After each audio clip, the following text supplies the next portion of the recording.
Seorang dokter cantik nan angkuh, tiba-tiba memberikan sebuah tantangan gila kepada seorang tukang servis pendingin ruangan yang datang ke rumah mewahnya.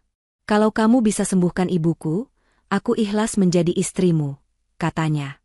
Siapa sangka, tantangan yang awalnya hanya sebuah hinaan, justru menjadi awal dari takdir yang tak pernah mereka bayangkan.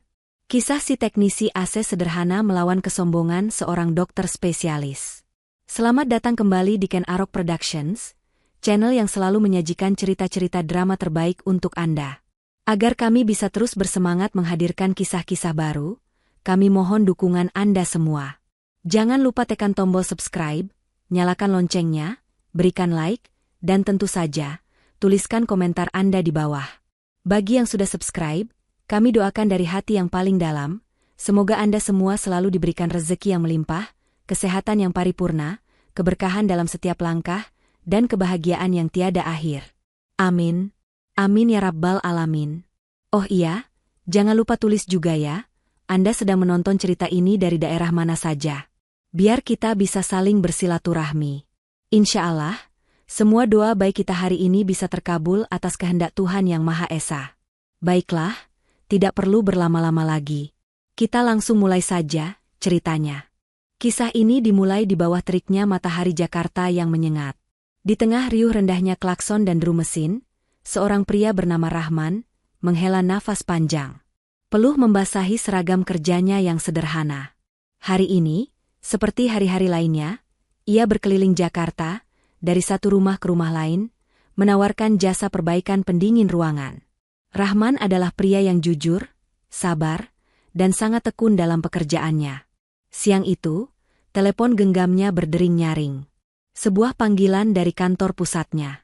Ada sebuah order prioritas, sebuah panggilan darurat dari alamat yang tidak biasa, sebuah rumah di kawasan elit Pondok Indah. Rahman pun segera memacu motor bebeknya, membelah kemacetan ibu kota, menuju kawasan perumahan yang hening dan asri itu. Gerbang perumahan itu saja sudah menjulang tinggi, dijaga oleh petugas keamanan yang sigap. Setelah memastikan identitas dan tujuannya, Rahman akhirnya diizinkan masuk. Motornya melaju pelan di atas jalanan aspal yang mulus, diapit oleh rumah-rumah yang besarnya seperti istana. Ia berhenti di depan sebuah rumah paling besar di tikungan jalan, dengan pilar-pilar putih yang kokoh dan taman yang sangat rawat. Rahman menekan bel di dekat gerbang besi tempa yang tinggi. Tak lama, gerbang itu bergeser otomatis. Rahman berjalan ragu menyusuri jalan setapak taman menuju pintu utama yang terbuat dari kayu jati berukir. Belum sempat ia mengetuk, pintu itu sudah terbuka. Berdirilah di hadapannya seorang wanita yang luar biasa cantik. Tubuhnya tinggi semampai, kulitnya putih bersih, dan ia masih mengenakan seragam kerjanya, jas dokter putih yang rapi, dengan stetoskop melingkar di leher. Namun, kecantikan itu terasa beku. Mata sang dokter, yang kemudian Rahman tahu bernama Indira, menatapnya tajam dari ujung rambut sampai ujung sepatu. "Kamu teknisi AC-nya?" tanya Indira ketus. Suaranya datar dan dingin. Rahman mengangguk sopan, berusaha tersenyum ramah. "Iya, Bu Dokter. Saya Rahman. Ada keluhan apa dengan pendingin ruangannya?" Indira tidak menjawab. Ia malah menunjuk sepatu Rahman dengan dagunya. "Sepatu kamu kotor. Lepas di luar. Dan nanti, jangan sampai keringatmu menetes di karpet saya. Saya tidak suka kotor." Perkataan itu cukup menusuk. Tapi Rahman sudah terbiasa menghadapi berbagai macam pelanggan. Ia hanya tersenyum tipis. "Baik, Bu Dokter." Rahman segera melepaskan sepatunya di teras depan, dan dengan sigap menyiapkan alas plastik yang selalu ia bawa dari tasnya, sebagai tempat meletakkan kotak peralatannya agar tidak mengotori lantai marmer yang mahal itu. AC-nya di kamar utama, di lantai 2. "Mati total," kata Indira sambil berjalan mendahuluinya, langkahnya angkuh. "Cepat kerjakan. Saya tidak punya banyak waktu untuk mengawasimu." Indira kemudian berdiri bersandar di pintu kamar, melipat kedua tangannya di dada, mengamati setiap gerak-gerik Rahman seolah ia adalah seorang pencuri. Rahman merasakan hawa dingin di rumah itu, dan itu bukan karena pendingin ruangan yang berfungsi. Hawa dingin itu berasal dari sikap sang pemilik rumah. Ia hanya ingin segera menyelesaikan pekerjaannya, mendapatkan bayaran, dan pergi dari tempat yang membuatnya sesak itu. Rahman pura-pura tidak mendengar. Ia mencoba fokus 100% pada pekerjaannya. Dengan telaten, ia membuka penutup unit pendingin ruangan yang menempel di dinding. Ia harus berhati-hati, karena rumah semewah ini pasti menggunakan barang-barang mahal. Saat itulah, dari sudut matanya, ia melihat sosok yang terbaring di atas ranjang raksasa di tengah ruangan.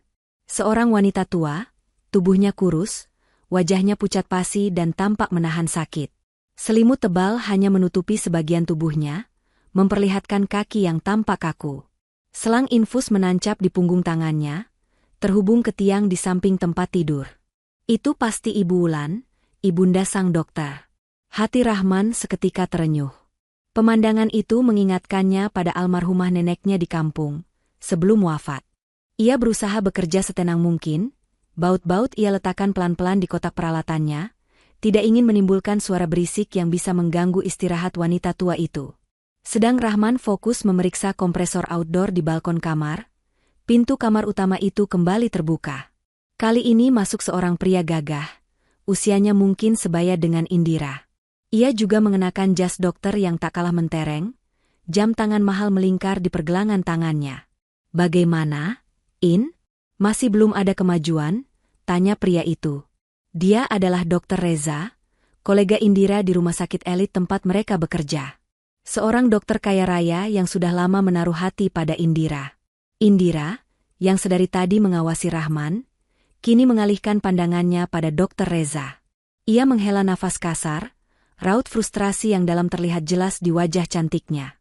"Tidak ada, Reza. Sama saja. Obat terbaik dari Jerman sudah kucoba, fisioterapis paling mahal sudah kupanggil bolak-balik. Tapi ibu tetap begini, nyerinya tidak berkurang, kakinya masih kaku seperti kayu." Dr. Reza mendekati ranjang, ia melirik data pada monitor kecil di samping tempat tidur Ibu Wulan. "Sudahlah, Indira, kita ini dokter, bukan dewa. Kita sudah melakukan semua prosedur medis terbaik. Kita tahu, stroke pendarahan hebat seperti ini memang butuh waktu lama, atau bahkan tidak bisa pulih sempurna." "Waktu? Ini sudah 6 bulan, Reza." Suara Indira meninggi, nadanya bergetar menahan tangis dan amarah. "Aku ini dokter bedah terbaik di rumah sakit. Tanganku ini dipuji bisa menyambung urat yang putus. Tapi aku tidak bisa menyembuhkan ibuku sendiri. Apa gunanya semua gelarku ini?" Rahman, yang kini sedang membersihkan saringan pendingin ruangan di kamar mandi, terdiam. Ia menjadi pendengar yang tak diundang dalam drama keluarga itu. Di balik sikap angkuh dan kata-kata tajam Indira tadi, Rahman kini bisa mendengar sebuah keputusasaan yang murni. Dr. Reza mencoba meletakkan tangannya di bahu Indira, menenangkan. "Mungkin sudah saatnya kamu ikhlas.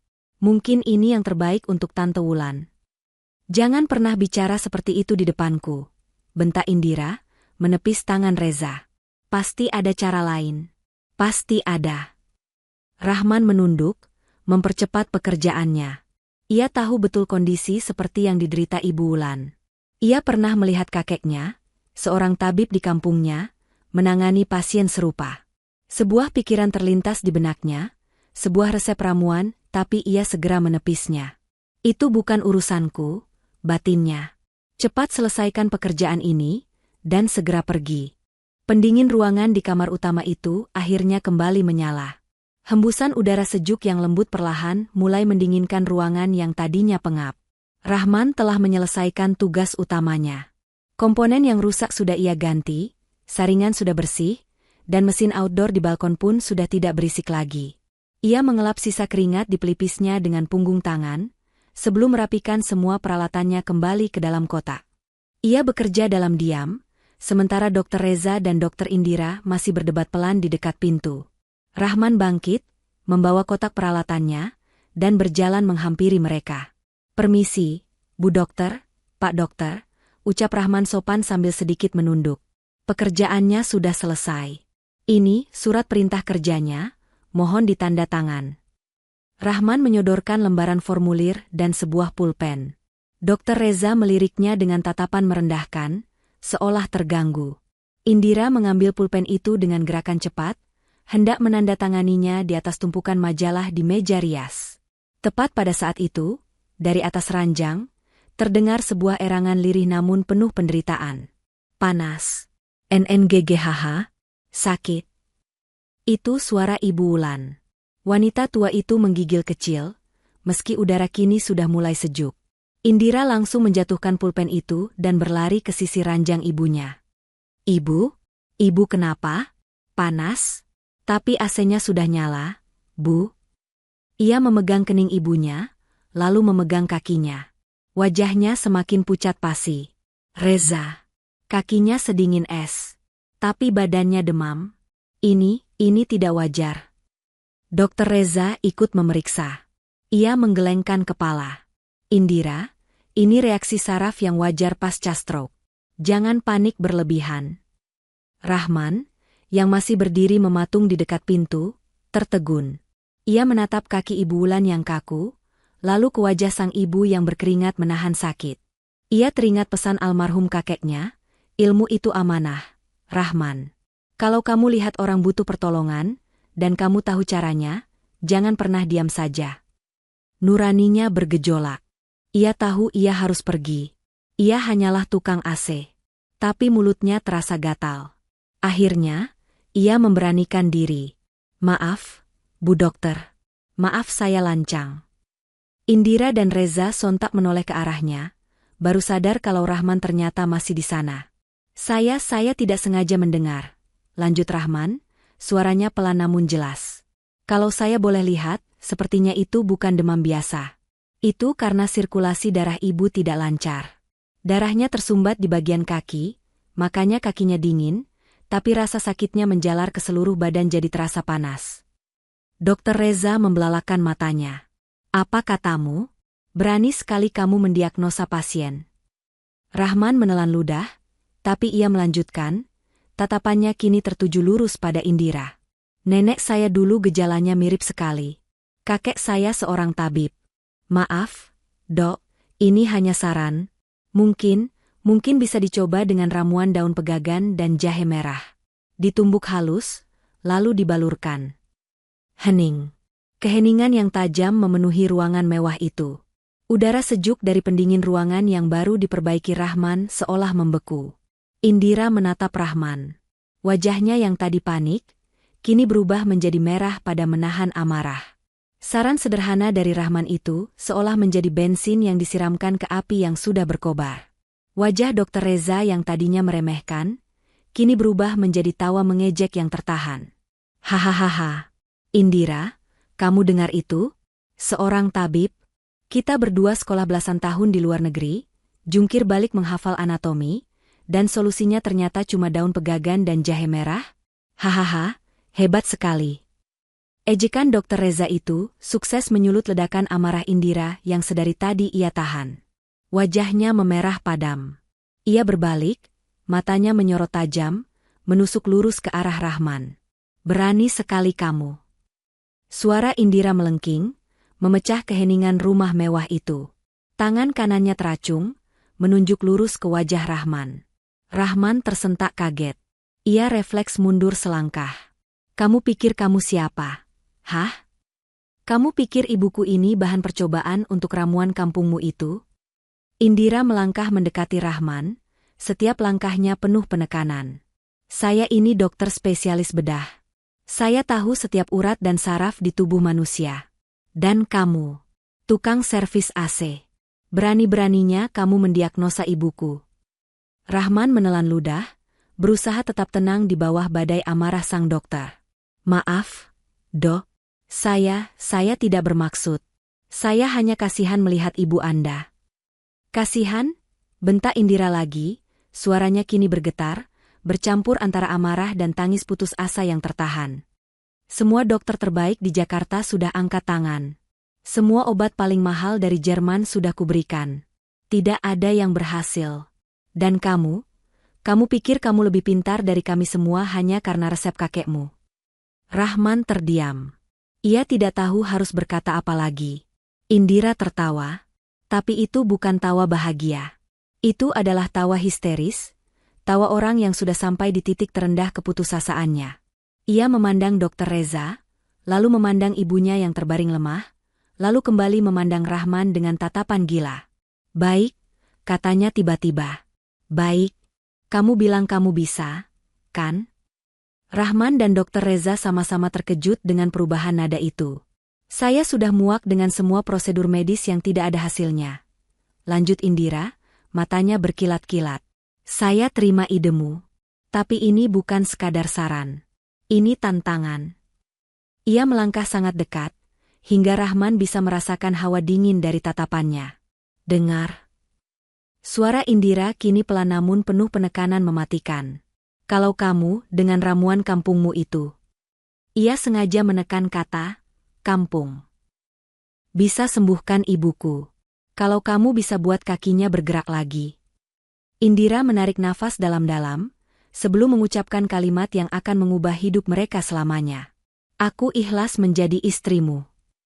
Hening. Dunia seolah berhenti berputar. Dr. Reza melotot, mulutnya setengah terbuka.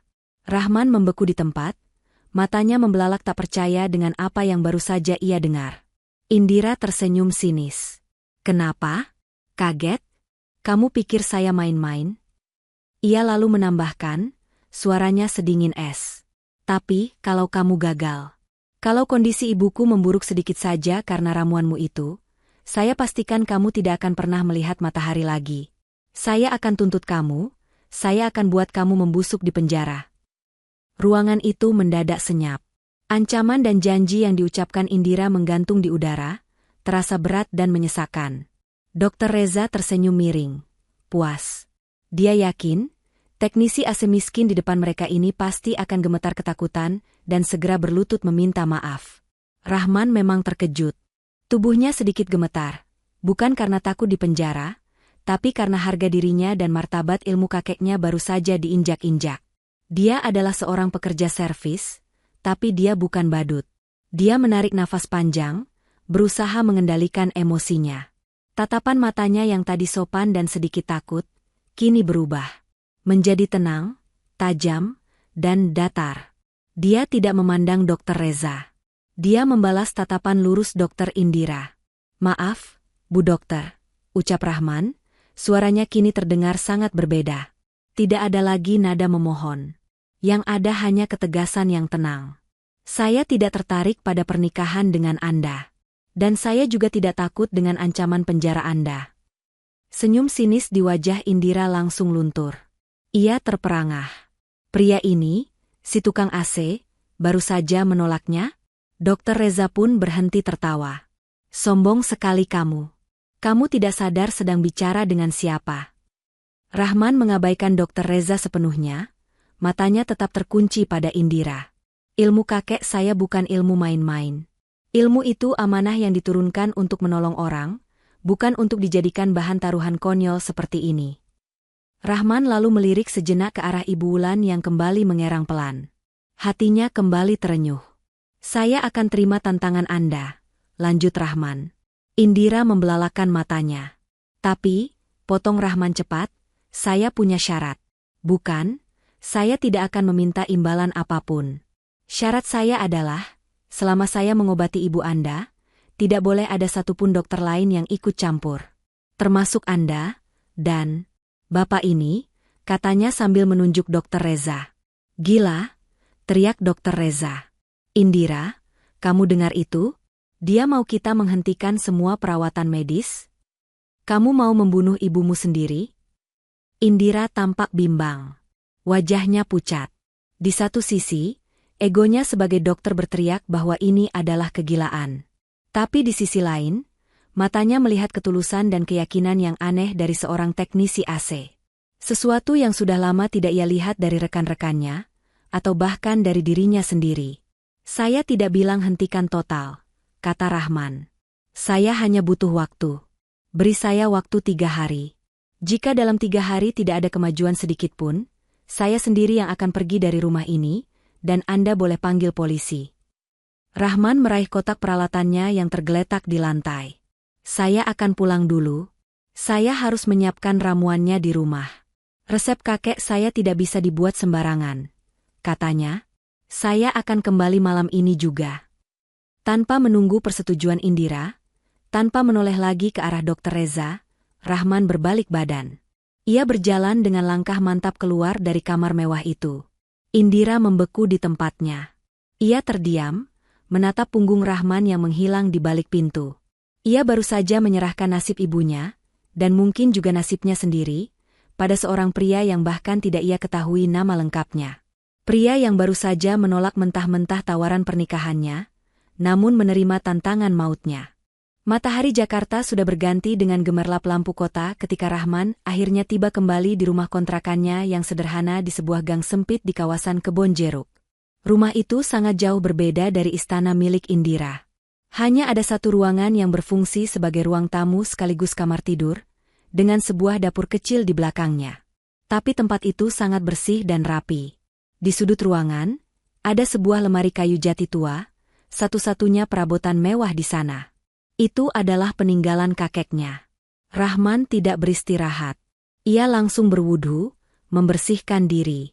Ia tahu, apa yang akan ia lakukan ini membutuhkan kesucian, bukan hanya fisik tapi juga batin.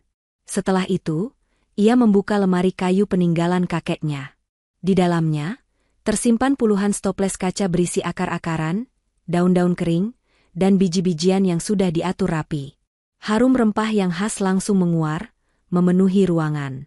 Ini adalah pusaka keluarganya. Bukan emas atau berlian, tapi ilmu pengobatan yang diturunkan 3 generasi. Dengan sangat teliti, Rahman mengambil beberapa genggam daun pegagan kering, beberapa ruas jahe merah pilihan, dan sepotong akar kuning yang hanya tumbuh di kampung halamannya. Ia tidak menggunakan blender. Ia mengeluarkan sebuah lumpang batu kuno. Sambil menumbuk bahan-bahan itu, mulutnya komat-kamit, merapalkan doa-doa dan ayat-ayat suci yang diajarkan kakeknya. Baginya, ramuan ini bukan sekadar campuran herbal, tapi sebuah ikhtiar yang memohon izin langsung kepada sang penyembuh sejati. Sementara itu, di Pondok Indah, suasana tak kalah tegang. Dr. Reza tidak bisa menerima keputusan gila Indira. Indira, sadarlah, kamu mempertaruhkan nyawa ibumu dan karirmu sendiri. Bentak Reza, mondar-mandir di ruang tamu yang megah. Orang itu, si tukang AC itu, dia bisa membunuh Tante Wulan. Ini malah praktik namanya. Indira duduk diam di sofa, wajahnya pucat dan lelah. Aku sudah mencoba semua caramu, Reza. Semua prosedur medis kita. Dan hasilnya apa? Nihil. Ibu tetap kesakitan setiap hari. Tapi ini bukan caranya. Mempercayai dukun? Dia bukan dukun, potong Indira. Entah kenapa ia merasa perlu membela Rahman. Dia hanya menawarkan cara yang berbeda. Omong kosong. Kalau sampai terjadi apa-apa, aku tidak akan tinggal diam. Aku akan melaporkan ini, ancam Reza. Indira menatap Reza dengan tatapan dingin. Kalau begitu, silakan pergi. Mulai detik ini, jangan campuri urusan keluargaku. Sesuai perjanjian, tidak boleh ada dokter lain. Reza ternganga. Ia tidak percaya Indira mengusirnya demi seorang teknisi AC. Dengan amarah tertahan, Reza membanting pintu rumah itu dan pergi. Tepat pukul 9 malam, bel rumah berbunyi. Jantung Indira berdebar kencang. Ia membuka pintu. Rahman berdiri di sana, kini mengenakan kemeja koko putih yang bersih dan sederhana. Ia membawa sebuah mangkuk keramik yang ditutup kain. Saya siap, Dok, kata Rahman, suaranya tenang. Di kamar, Ibu Wulan masih terbaring lemah. Rahman meletakkan mangkuk itu, aroma rempah yang kuat bercampur jahe langsung tercium, anehnya, terasa menenangkan. Permisi, Bu. Saya Rahman. Bisik Rahman lembut di telinga Ibu Wulan, seolah sang ibu bisa mendengarnya. Saya minta izin untuk mengobati. Bismillah. Indira mengamati dari sudut kamar, tangannya terkepal erat, siap berteriak memanggil satpam jika terjadi sesuatu. Rahman membuka kain penutup. Ramuannya berwarna coklat kehijauan, kental. Dengan sangat perlahan dan sopan, ia menyingkap selimut dari kaki Ibu Wulan yang kaku dan dingin itu. Kemudian, ia mulai membalurkan ramuan hangat itu. Sentuhannya bukan sentuhan dokter yang klinis, bukan pula sentuhan fisioterapis yang mekanis. Sentuhannya mantap, penuh perasaan, namun bertenaga. Ia memijat titik-titik tertentu di telapak kaki, betis, dan paha Ibu Wulan. Tiba-tiba, Ibu Wulan yang biasanya hanya diam, membuka matanya dan terkesiap. NNGGGHHH. Panas. Panas sekali. Rintihnya, suaranya parau. Indira langsung melompat maju. Hentikan. Apa yang kamu lakukan padanya? Kenapa ibuku teriak? Rahman tidak berhenti, ia hanya menoleh sekilas pada Indira. Tahan sebentar, Dok. Ini reaksi yang bagus. Ramuan ini sedang bekerja, membuka jalur darah yang kaku dan tersumbat. Rasa panas ini artinya darahnya mulai mengalir lagi. Rahman terus memijat. Dan ajaibnya, setelah beberapa menit rasa panas yang hebat itu, rintihan Ibu Wulan berubah. Bukan lagi rintihan kesakitan. Nafasnya yang tadi pendek-pendek dan tersengal, kini menjadi lebih dalam dan teratur. Wajahnya yang selalu tampak tegang menahan nyeri, perlahan mengendur. Untuk pertama kalinya dalam 6 bulan, Ibu Wulan terlihat damai. Indira menutup mulutnya dengan kedua tangan. Matanya membelalak tak percaya. Rahman menyelesaikan pijatannya. Dengan sangat hati-hati, ia mengambil kain perban bersih dari tasnya, lalu membalut kaki Ibu Wulan yang sudah terbalur ramuan itu. Bukan balutan medis yang kaku, tapi balutan lembut untuk menjaga kehangatan ramuan agar meresap sempurna. Sudah selesai untuk malam ini, Dok, kata Rahman pelan. Biarkan ramuan ini bekerja. Jangan dulu dilap, biarkan sampai besok pagi. Insya Allah, ini akan membantu. Indira masih terpaku di tempatnya. Mulutnya terkatup rapat, tak mampu mengeluarkan sepatah kata pun. Ia hanya bisa mengangguk kaku. Saya permisi dulu. Besok pagi saya akan kembali untuk membersihkannya dan melihat perkembangannya, tambah Rahman. Ia membereskan mangkuk keramiknya, membungkus sisa peralatan, lalu berjalan pelan keluar kamar, meninggalkan keheningan dan aroma rempah yang pekat. Sepeninggal Rahman, Indira tidak beranjak dari sisi ranjang ibunya. Sebagai seorang dokter, otaknya berputar kencang, mencoba mencari penjelasan logis. Apa yang baru saja terjadi? Apakah ini efek placebo? Apakah pijatan itu yang membuatnya rileks? Ataukah ramuan daun pegagan dan jahe merah itu benar-benar memiliki khasiat yang tidak pernah ia pelajari di buku-buku kedokteran barat? Ia duduk di kursi, tangannya memegang pergelangan tangan sang ibu, jempolnya merasakan denyut nadi. Stabil. Tenang. Ia mengambil alat pengukur tekanan darah. Normal. Ia memeriksa suhu tubuh. Demamnya mereda. Indira menunggu.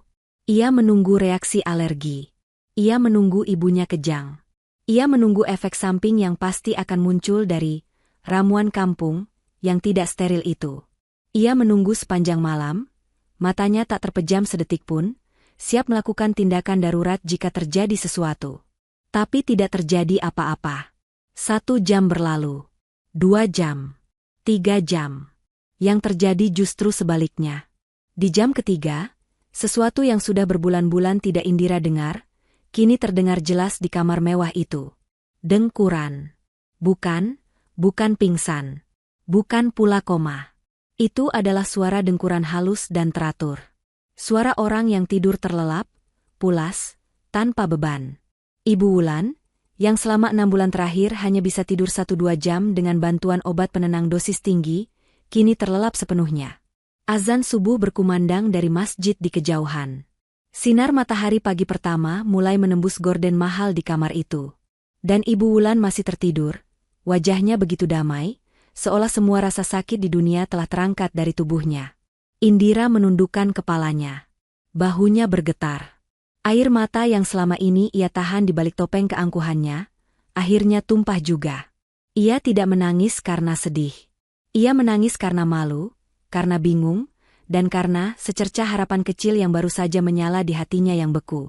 Pagi itu, Dokter Indira, sang spesialis bedah terbaik, merasa menjadi orang paling bodoh di dunia.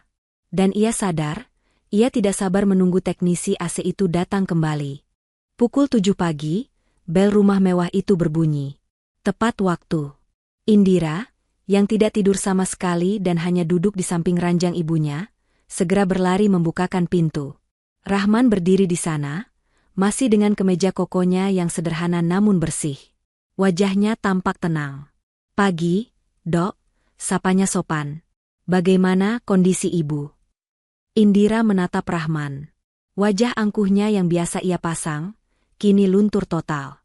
Yang ada hanya wajah lelah, mata yang sembab karena menangis, namun juga ada keraguan yang penuh harap.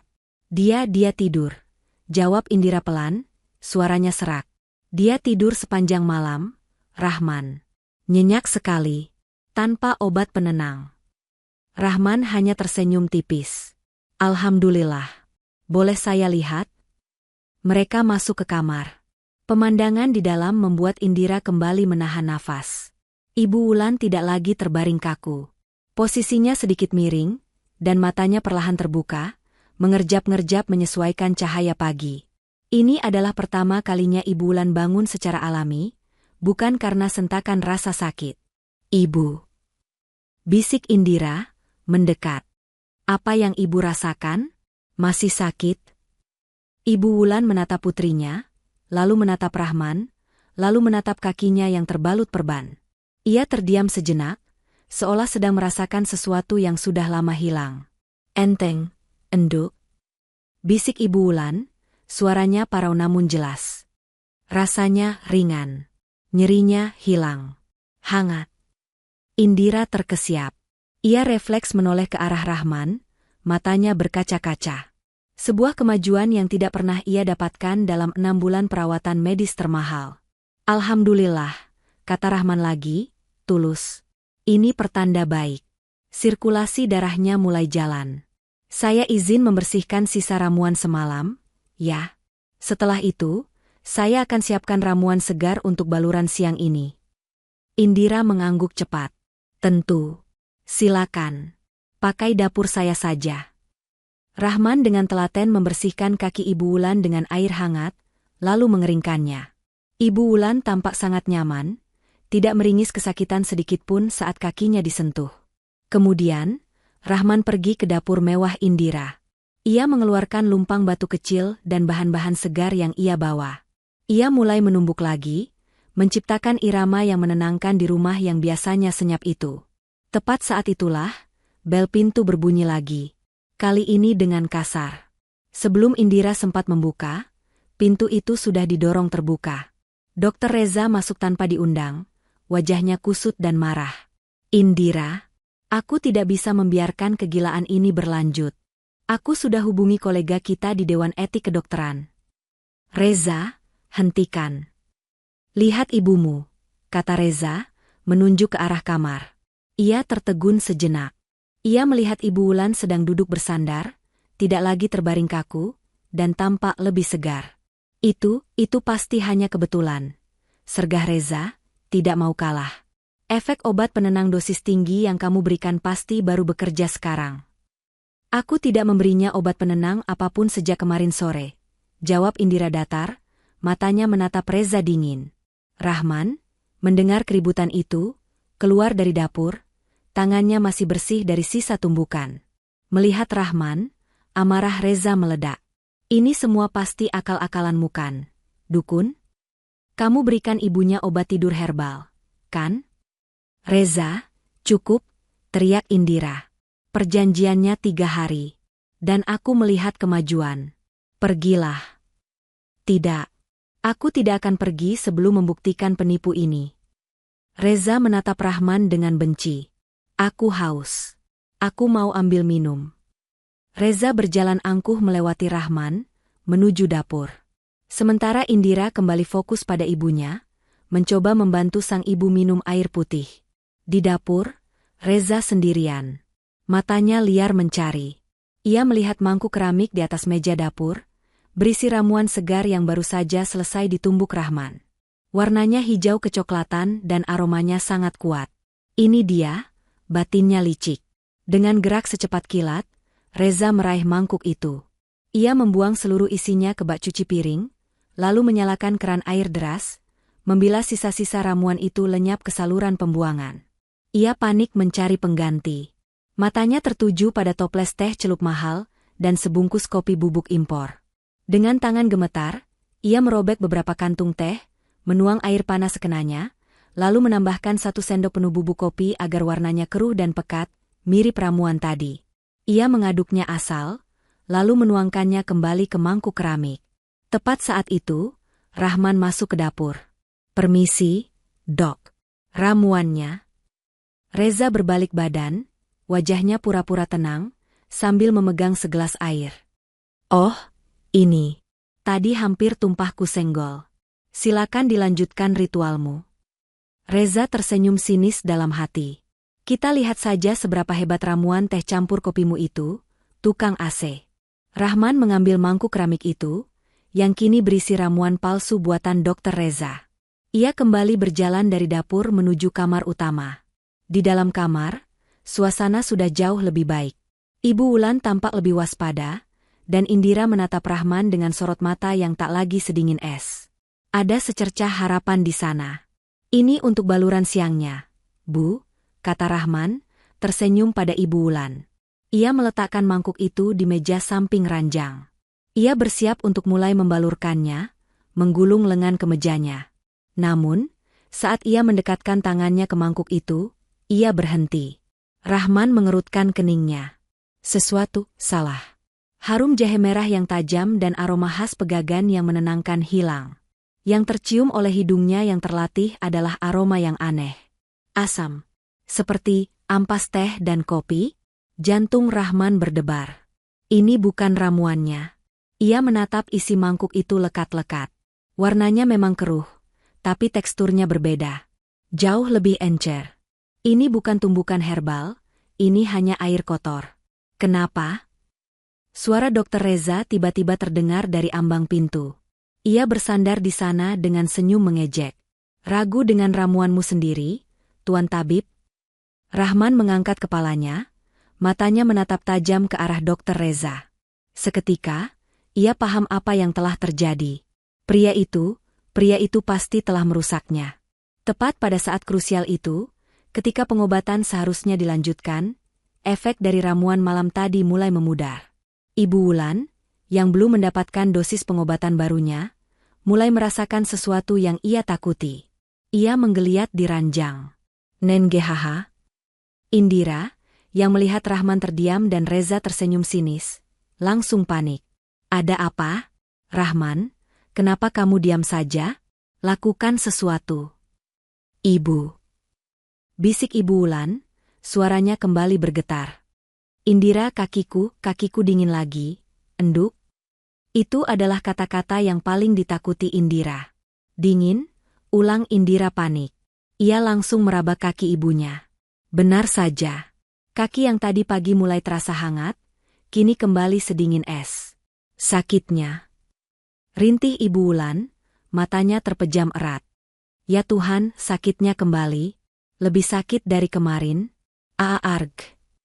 Harapan yang baru saja dibangun dengan susah payah itu, hancur lebur dalam hitungan detik.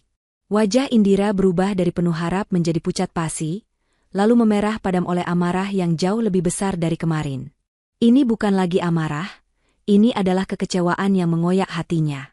"Apa yang kamu lakukan?" teriak Indira, suaranya pecah. Ia tidak lagi menatap Rahman, ia menatap ramuan palsu di mangkuk. Ini apa? Kenapa ibuku kesakitan lagi?" "Sudah kubilang, Indira," sambar Dr. Reza, melangkah masuk, memainkan perannya sebagai penyelamat. "Lihat, ini semua hanya keberuntungan semalam. Dosis pertamanya mungkin hanya plasebo. Sekarang lihat, ramuan keduanya gagal total." Dia sendiri bingung.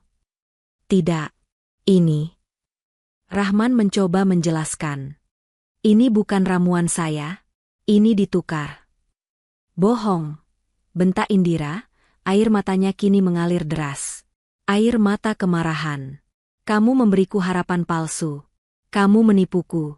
Kamu hampir membunuh ibuku." "Dok, dengarkan saya.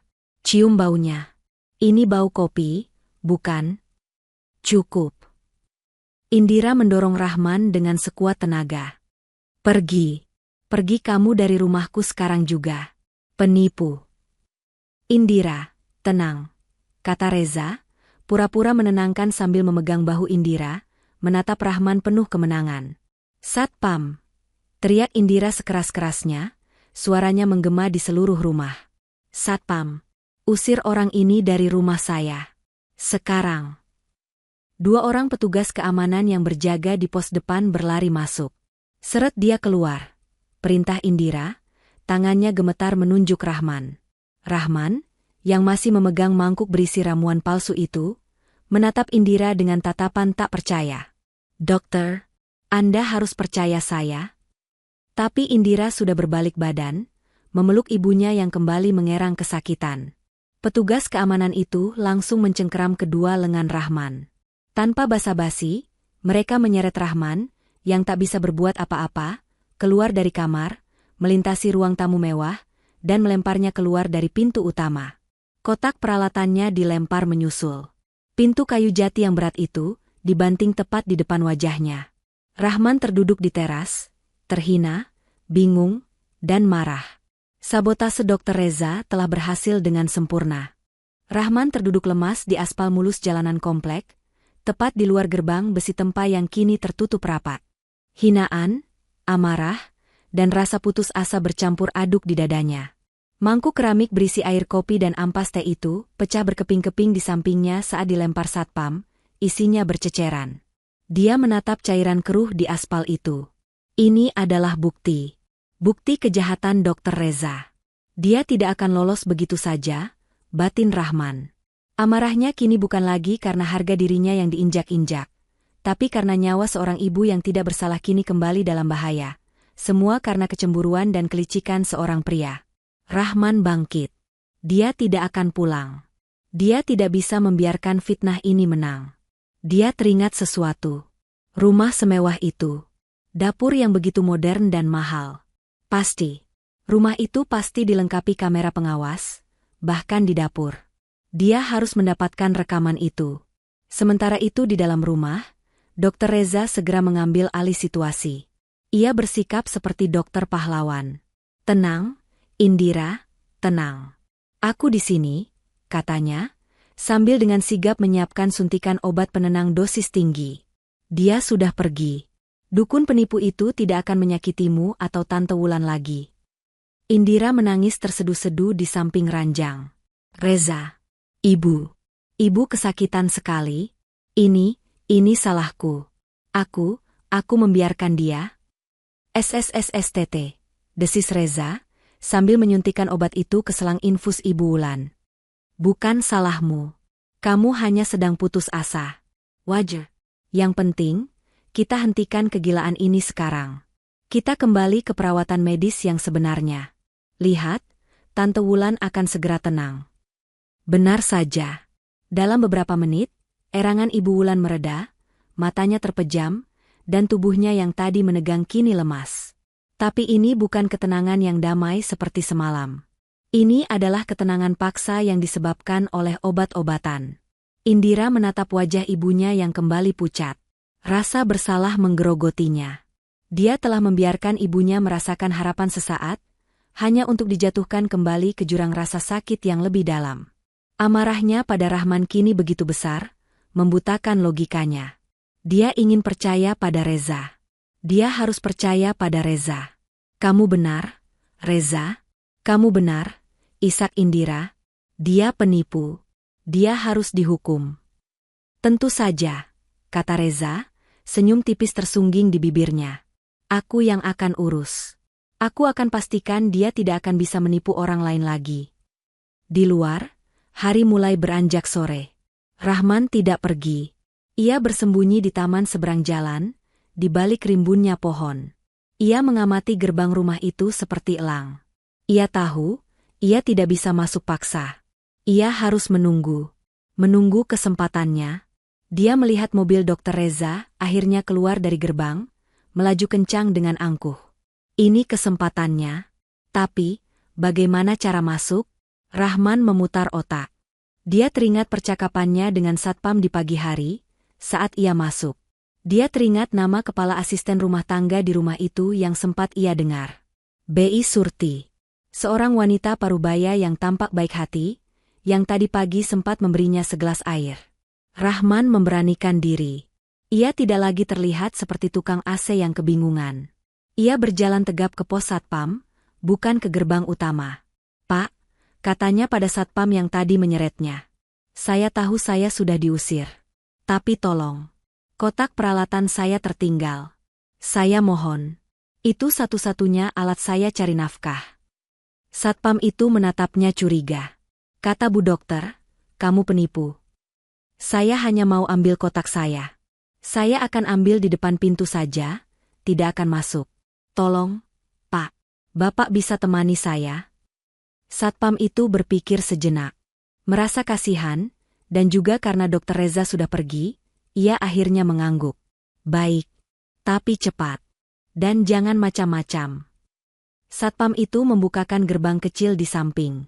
Rahman masuk, hatinya berdebar kencang. Ini adalah pertaruhan terbesarnya. Rahman berjalan ke teras depan yang megah itu, dikawal ketat oleh si satpam. Ia melihat kotak peralatannya tergeletak miring di dekat pot bunga besar, tempat ia dilempar beberapa jam lalu.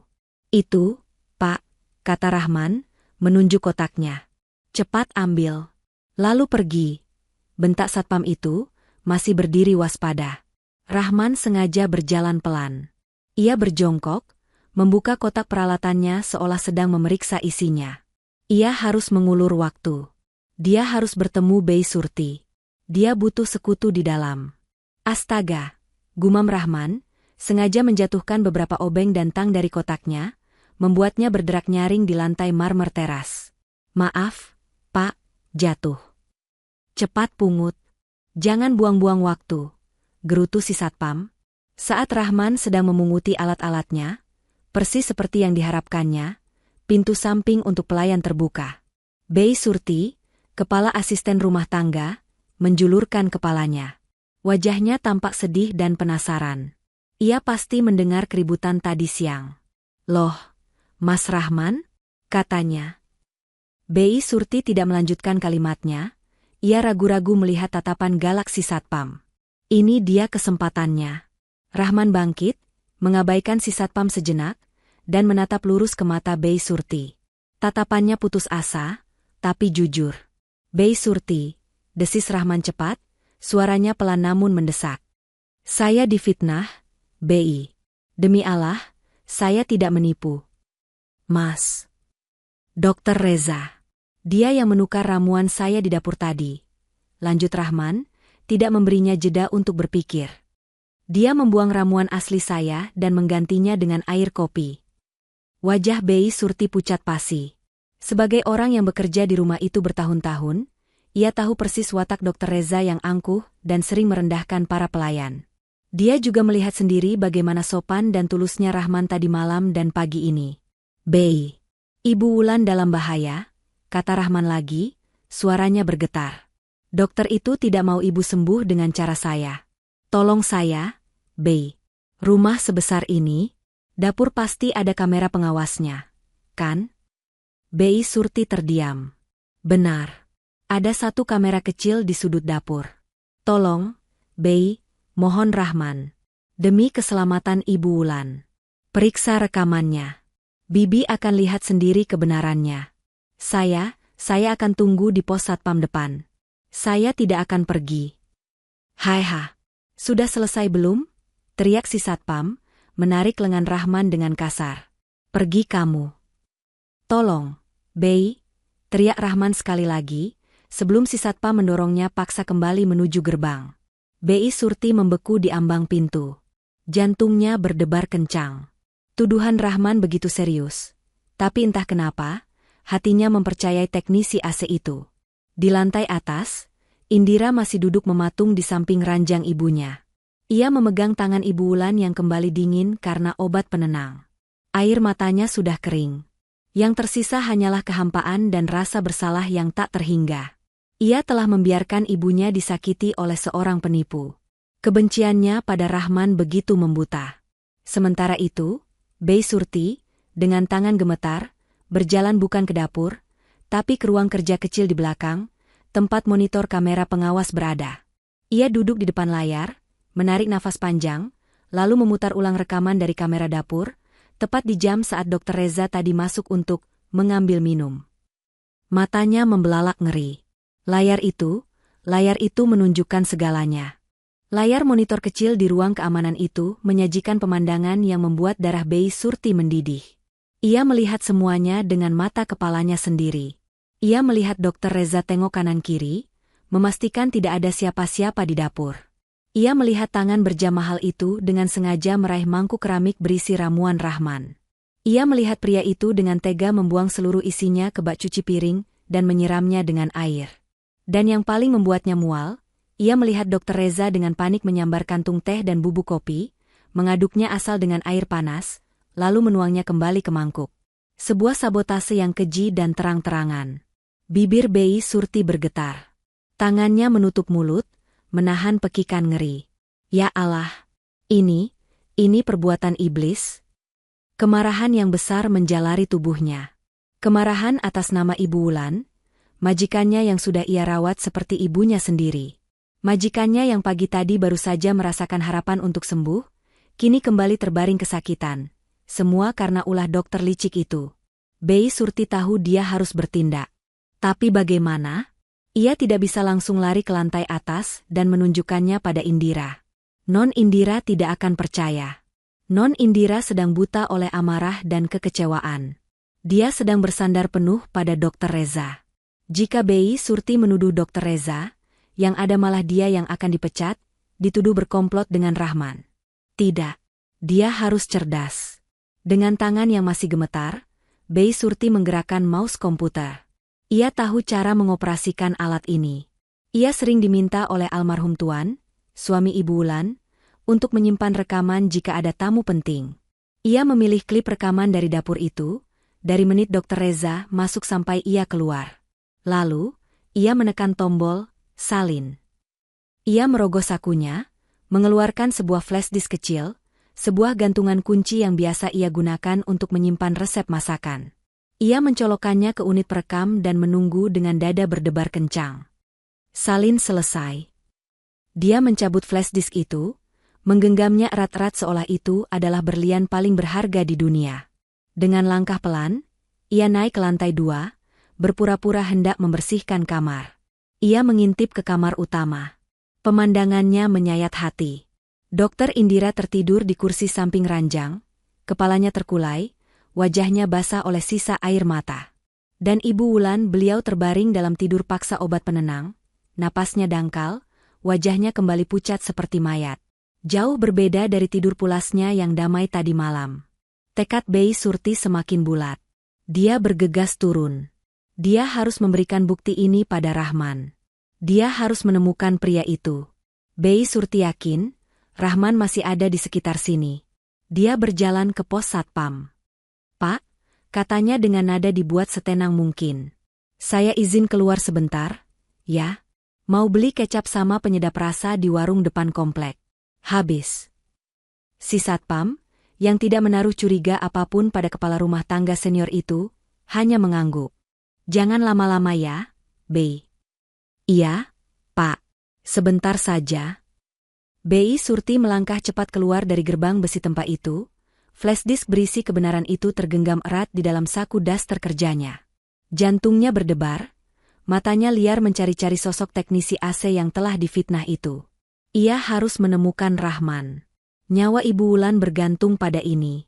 Bei Surti berjalan cepat keluar dari gerbang komplek yang dijaga ketat itu. Jantungnya berdebar-debar di dalam dada.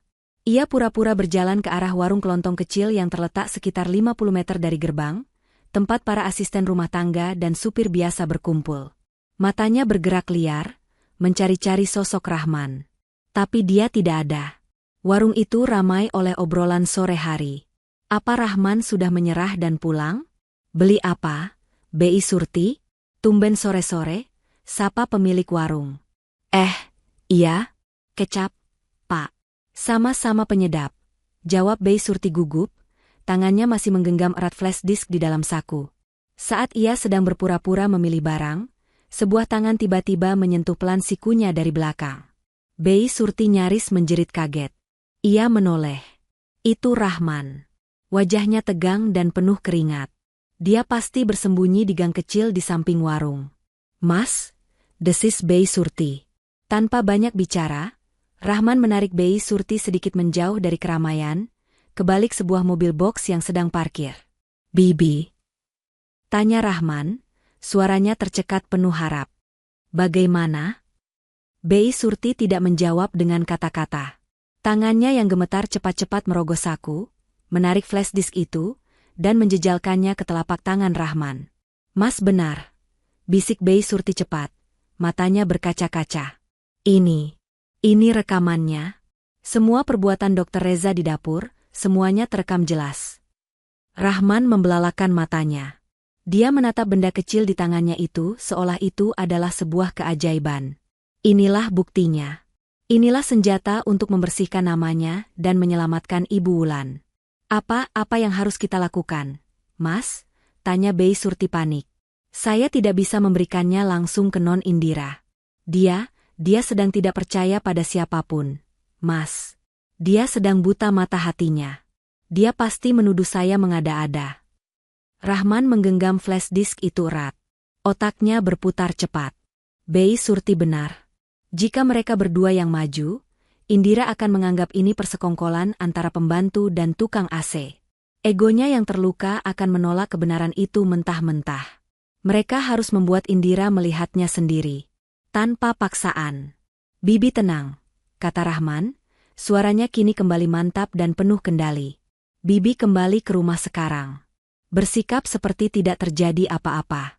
Jangan sampai ada yang curiga Bibi bertemu saya, terutama Dr. Reza." Tapi Mas Rahman mau bagaimana?" Rahman menatap rumah mewah di ujung jalan itu.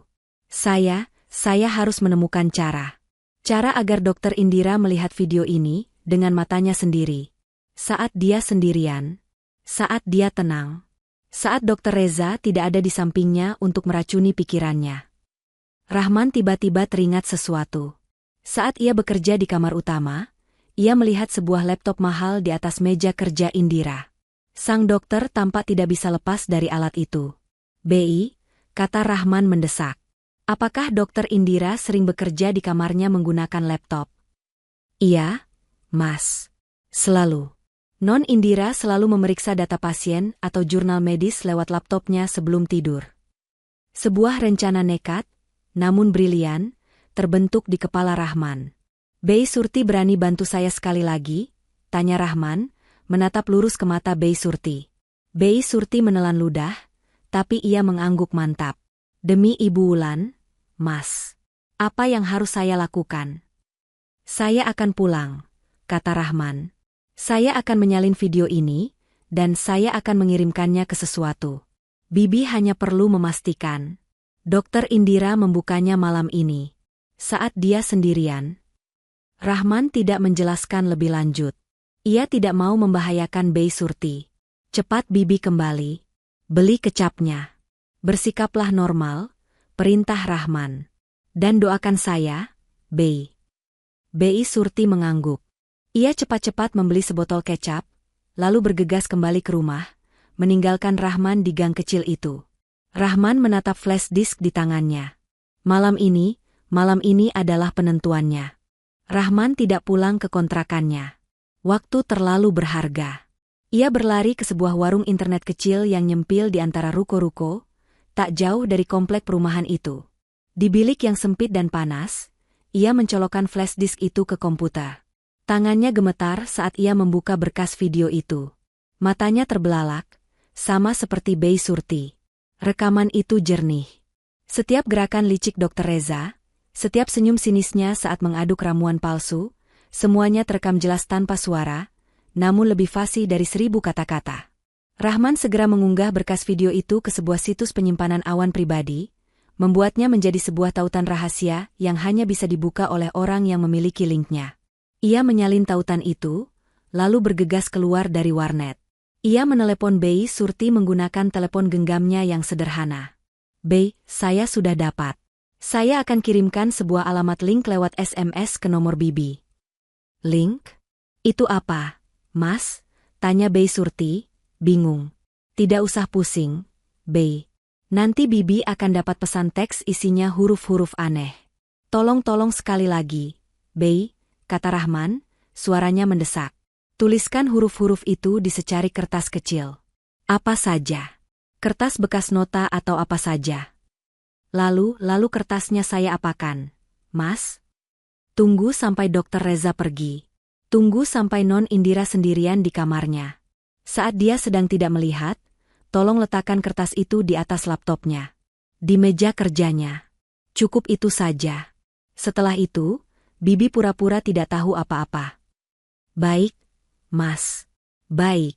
Bibi akan lakukan, jawab Bei Surti, suaranya mantap. Malam harinya, persis seperti yang diperkirakan Rahman, Dokter Reza kembali datang. Kali ini ia membawa sekotak makanan mahal dari restoran Jepang. Ia bersikap sebagai pahlawan yang penuh perhatian. Indira, kamu harus makan, bujuknya lembut, duduk di ruang tamu. Jangan siksa dirimu seperti ini. Besok, kita bawa Tante Wulan kembali ke rumah sakit. Kita mulai lagi fisioterapinya dari awal. Indira, yang matanya bengkak dan jiwanya kosong, hanya mengangguk lemah. Ia makan tanpa merasakan apapun.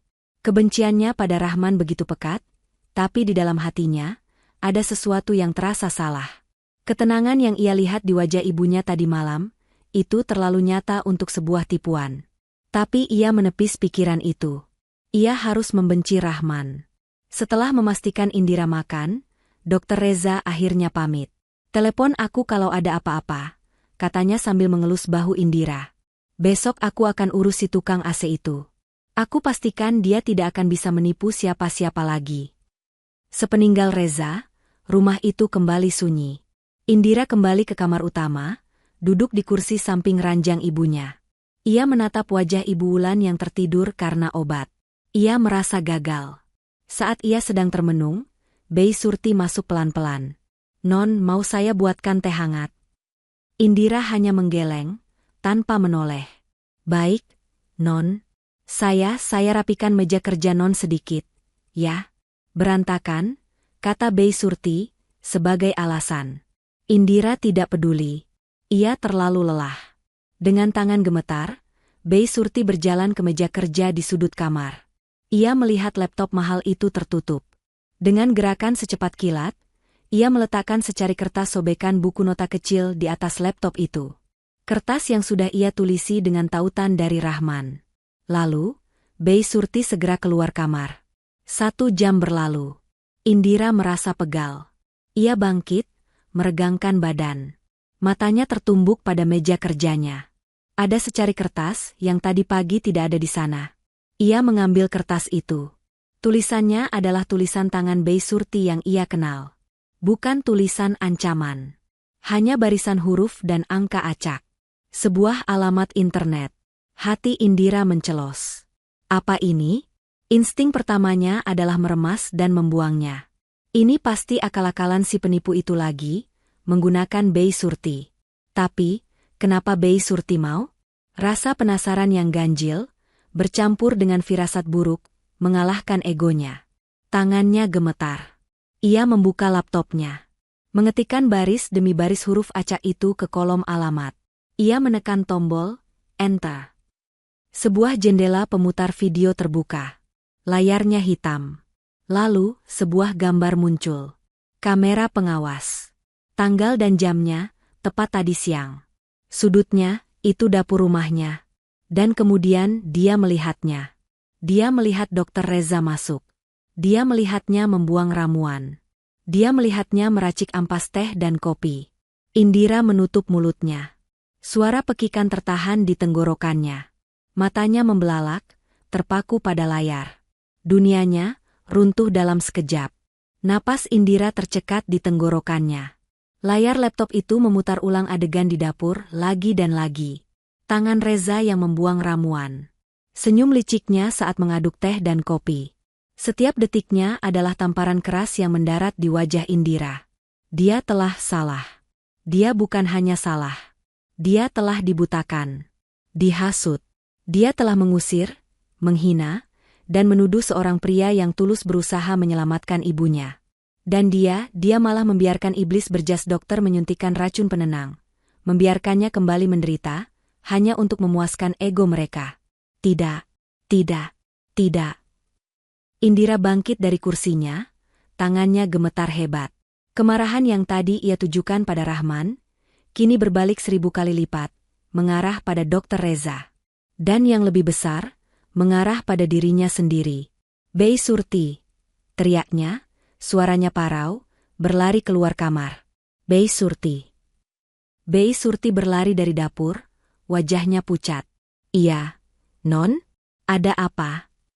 "Rahman, di mana dia?" tanya Indira panik, matanya liar. "Di mana tukang AC itu? Kamu memberinya kertas ini, kan? Di mana dia?" Dia tadi di warung depan. Non, saya tidak tahu apa dia masih di sana."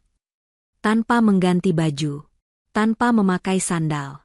Dokter Indira, sang dokter spesialis bedah yang angkuh, yang tidak pernah menginjakan kaki di aspal tanpa alas kaki mahal, berlari.